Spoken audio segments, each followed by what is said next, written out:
My name is Emily and I'm 11. When I grow up, I want to be a fashion designer because I love fashion. My name is Alana and I'm 8. When I grow up, I want to be a hairstyler and a makeup styler. I'm Blaine, 9 years old. When I grow up, I want to be a Lego set designer. If I had 3 wishes, my first wish would be get a new house. Give everyone a house. To have a house.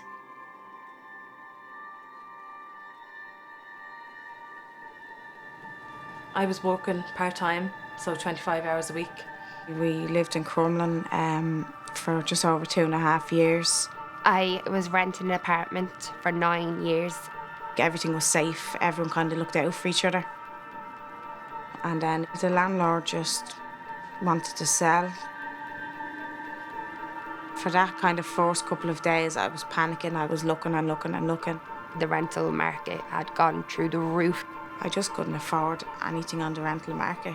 There was no way I could afford it. So we became homeless. On the Monday morning, I went down to the homeless unit. All the homeless sector done was hand me a piece of paper with 2 phone numbers, one to self-accommodate. Which is, they give you a phone number and you have to ring all the hotels and B&Bs to try and get accommodation for the evening. I had just started a new job and you'd have to go into Parkgate Street and into the corporation and into all these places, and I ended up having to leave the job. Trying to run around in a panic, it wasn't feasible, it wasn't working out. If you don't find a hotel or B&B before 4 p.m, you ring an emergency line. It was like 8 or 9 o'clock at night. We were waiting for a call to say, we have somewhere for you. So we were kind of just hanging around, walking around, waiting for a phone call. We had 2 suitcases and then I had my son's buggy, so it was a nightmare. Lots of hotel and B&Bs will just turn away families, myself included. This part was demoralising. I had worked my whole life. I had done everything possible to get ahead, but I kept falling behind. It was just a massive poverty trap. No matter what I'd done, it wasn't good enough. I felt like that I wasn't able to provide for my kids. I felt like it was all my fault. Like I blamed myself, saying like I'm their mother and I can't keep a roof over their heads. I just felt powerless and worthless and there was nothing I could do. Just your mind racing, all these thoughts going through your head. Panicking about how my son was going to feel, what way it was going to affect him. So they had rang me about 8 p.m. saying they got me a women's kind of shelter. And I just thought, I can't do this. It was only 2 days like that and it felt like months. So the next day, I just kept ringing and ringing and ringing. I just got through to the hotel that I'm in now, and just by chance a family had only moved out. One charity, they told me that if Parkgate Street didn't give me somewhere for the weekend, they'd pay for a hotel. So I had to go down to Parkgate Street and they said that this hub was going to be the best thing ever. It was going to be great and much better than hotels. I actually presented myself and Emily to one hotel because I wanted them to see that we were real people. We just are in a tough spot at that time. When I did that, I actually secured us accommodation. So I live in a hotel. It's really fancy inside and there's a restaurant and a breakfast place. I play with my dolls and I do colouring and I read books. It's like a hotel, but like the rooms are a lot smaller and all. And then there's like kitchens and laundry rooms. And then a load of other people living on the same floor as well. You get bunk beds. I'm on the top bunk and my ma's on the bottom bunk.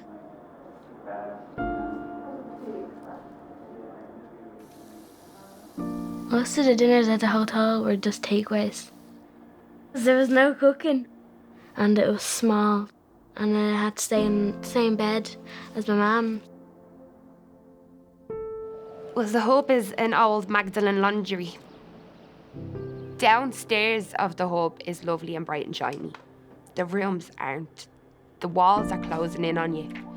They're so small, they're claustrophobic, you feel like you can't breathe. The hotel we are in, we have a kitchen and I have washing facilities. So I think while I'm there, I think I'm kind of feeling not too bad. You know, now like I have kind of nobody to talk to when I'm up in the hotel. Where I used to like go out the front garden, have a cigarette and there'd be somebody out and you'd have a little chat with them for a couple of minutes. I know like that they're trying their best, but it's not made for families to live in. I know it's not a prison, but sometimes you feel like you've done something wrong or you're looked down on. You can feel yourself becoming institutionalised. You know, if they're playing and they're getting a bit hyper, or I'm constantly telling them to shut up and be quiet because on the rules they tell you like, keep the noise down, keep this, keep that. The worst thing for me, though, was Emily constantly asking, how much longer are we going to be here? How much longer? How much longer? How much longer? My daughter's asking her friends to sleep over and I obviously have to say, well, they can't. We're just not allowed visitors. There's nobody his age in the Hub. He's nobody to play with. He's around adult conversations too much. People in the Hub would have a lot of their own issues and then all living on top of each other. It can become explosive. It can be a lot of fights, a lot of language, things that shouldn't be going on around kids.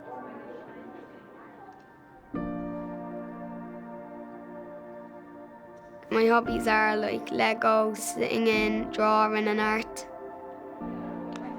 It annoys me like tiptoeing around because like, if I wanted to like sing or dance, people will come out and start screaming saying you're being too loud.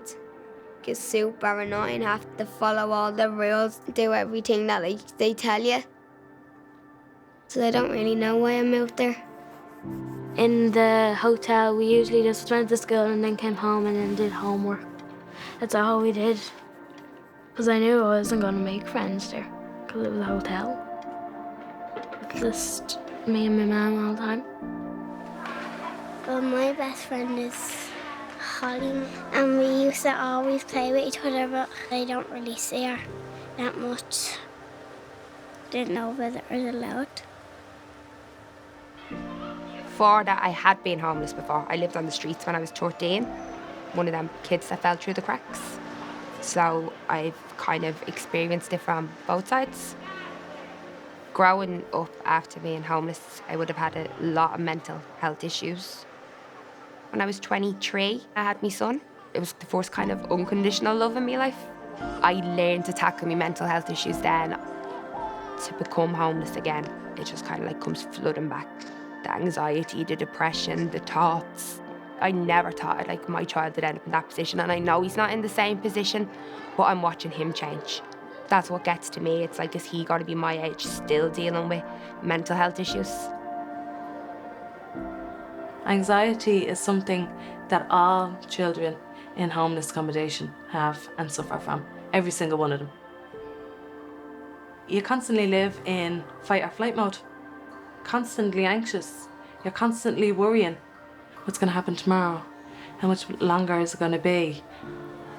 Will we be here tomorrow? I mean, she was going to school, she was crying her eyes out. I know he hides a lot of it in school. If he hears the word homeless, he thinks there's somebody's talking about him. His school have put him forward into therapy because of his anxiety. And he'll sit there sometimes and he'll cry and I'll say it won't be for much longer and we'll get a house soon, but you can see he's lost hope because he just answers with, yeah, right. My biggest fear is the unknown. Next week, my month is up in the hotel and I won't know till maybe a day or two beforehand if they'll extend me for another month or not. I don't know what the next day is going to bring. It's the feeling of hopelessness, like I'm his mammy and I'm supposed to make it right, but I can't make this right. And that's what kills me the most.